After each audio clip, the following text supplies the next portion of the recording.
This is Cast of Wonders, the young adult fiction podcast featuring stories of the fantastic. Welcome. I'm Denise Sudell, your host for this episode, and community manager at Cast of Wonders. Every year, Cast of Wonders highlights some of our favorite episodes from the previous year. It's a great chance for us to take a bit of a breather and let you, our listeners, catch up on any missed back episodes with new commentary from a different member of the crew. My staff pick from 2020 is The Half-Life of a Broken Heart by N.R. Lambert, which originally aired on May 5th, 2020 as one of our Little Wonders episodes. N.R. Lambert is a speculative fiction writer from New York City. Her stories have been published by Fireside Quarterly, Pseudopod, Factor 4 magazine, and Metaphorosis magazine, and in the recent anthology Don't Turn Out the Lights, a tribute to Alvin Schwartz's Scary Stories to Tell in the Dark, published by HarperCollins in September 2020. She's also written for Entertainment Weekly, Time, Life, and Tour.com. She was a 2019 National Park Service Artist-in-Residence at Fire Island National Seashore.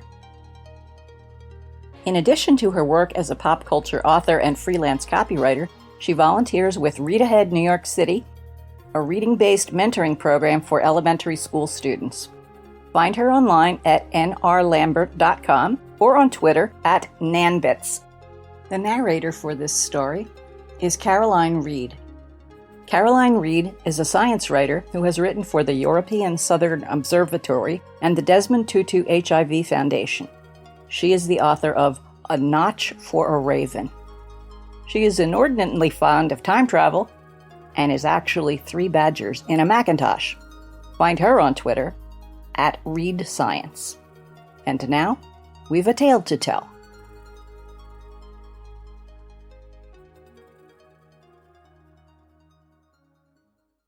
The Half-Life of a Broken Heart by N.R. Lambert.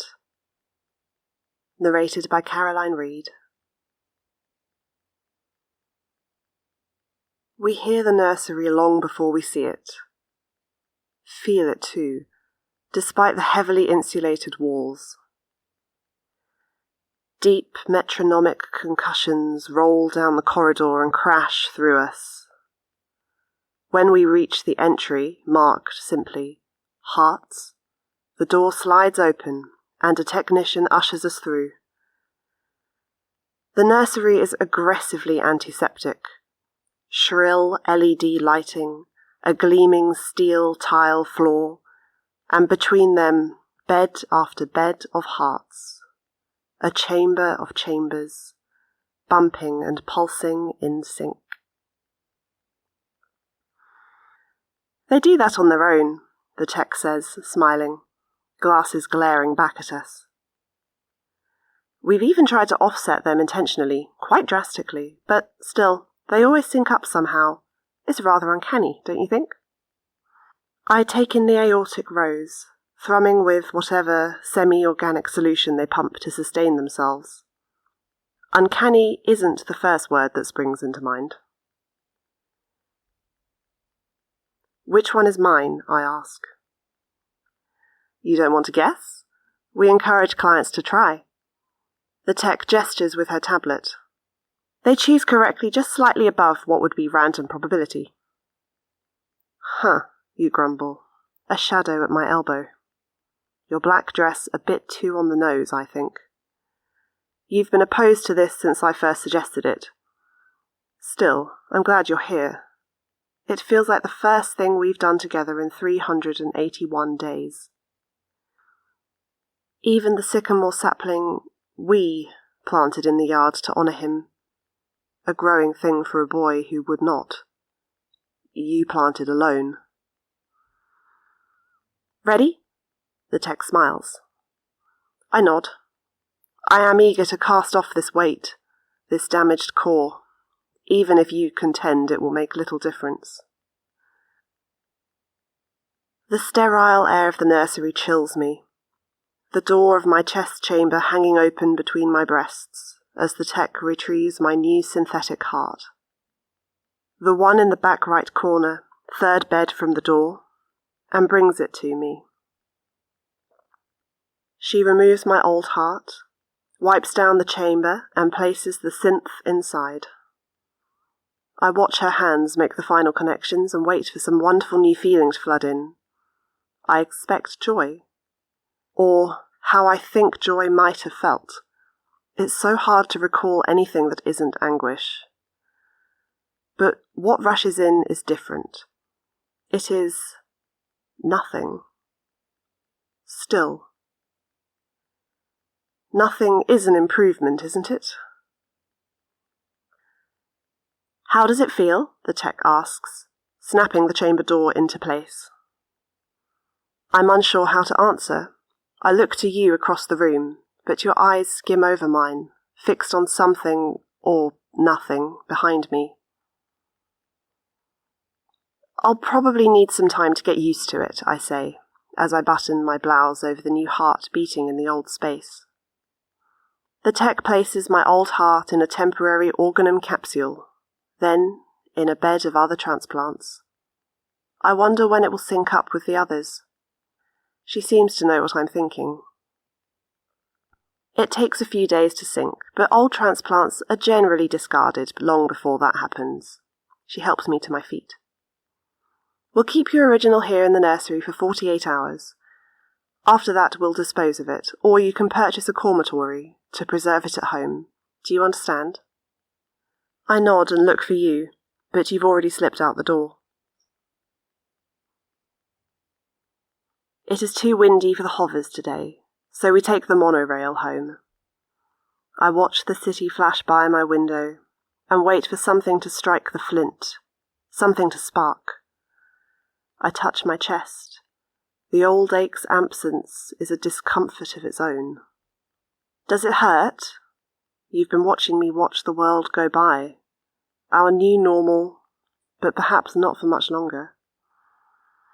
No, it's just different. You nod, but your eyes tell me you're unconvinced. You smooth your dress and pretend to look out the window too. At home, long after you've fallen into another envy-inducing sleep, I am restless. It is not because of the synthetic. My new heart beats steadily and it does not hurt. Nothing hurts. I marvel at this for a moment. The grief, that slow poison which would take eons to degrade out of my system on its own, is suddenly gone. I should be sleeping soundly for the first time in 382 nights. No more haunting the halls for hours, softly crying for him, dragging my pain behind me like a heavy and elaborate train. And yet, I still find myself roaming the house, seeking something. I am uncertain. And then I know where to go.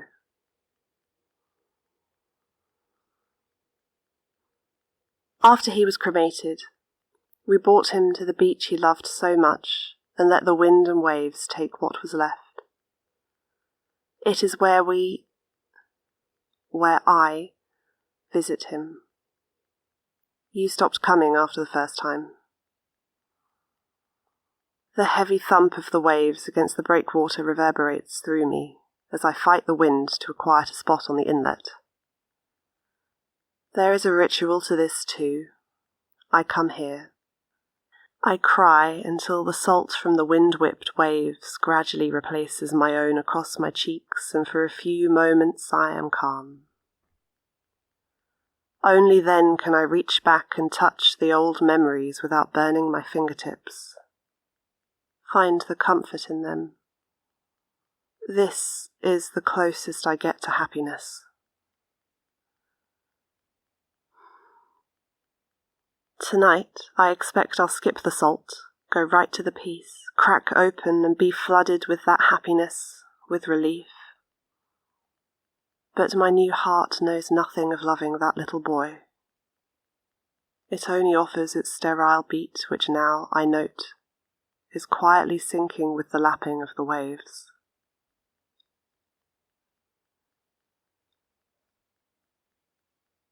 You return with me to the nursery in the morning. You do not mention how you warned me, that you knew this wouldn't work. I am grateful for this with the final beats of the false heart, and grateful again with the first beats of my old one as they return it to its spot in my chest. It is both better and worse having it there. The pain washes through me. I feel my posture change. My shoulders roll forward and I shudder. You take my hand and squeeze it. I look up. How do you do it? I ask again. I ask for the 1,000th time. I feel I've been asking this question forever. That night I ache my old familiar ache, but I am adjusting, reintroducing myself to the deep breaths that keep me steady when the waves threaten to consume me, to upend my fragile footing on this damned impermanent sand. A sound from the garden draws me to the window. You, in the semi-dark of a waxing crescent moon, digging at the foot of the sapling. It is not deep, whatever you recover, nor is it large when it surfaces, tumbling off the end of your shovel into the soft pile of dirt. You drop to your knees to retrieve it, a flash of metal, a cormatory. You open it and I hear it.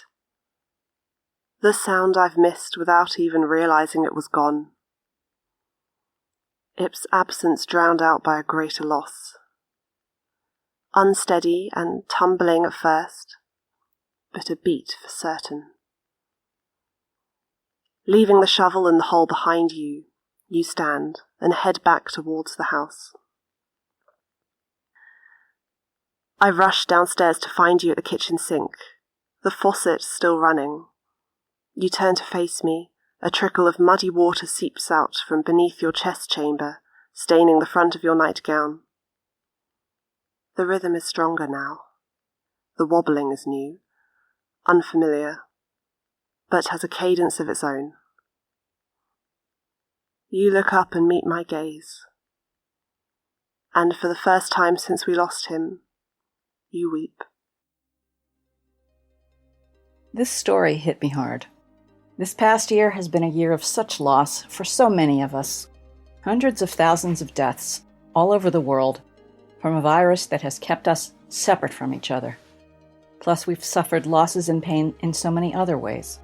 Sometimes it's felt like it would be easier just to withdraw from the world and not feel anything anymore. This story exquisitely captures not just the pain and relentlessness of grief, but the realization that loving makes grief inevitable. Given that knowledge, it's hard to choose to stay open to others. The main character in this story tries to avoid her grief, but eventually realizes that in doing so, she also loses the possibility of love.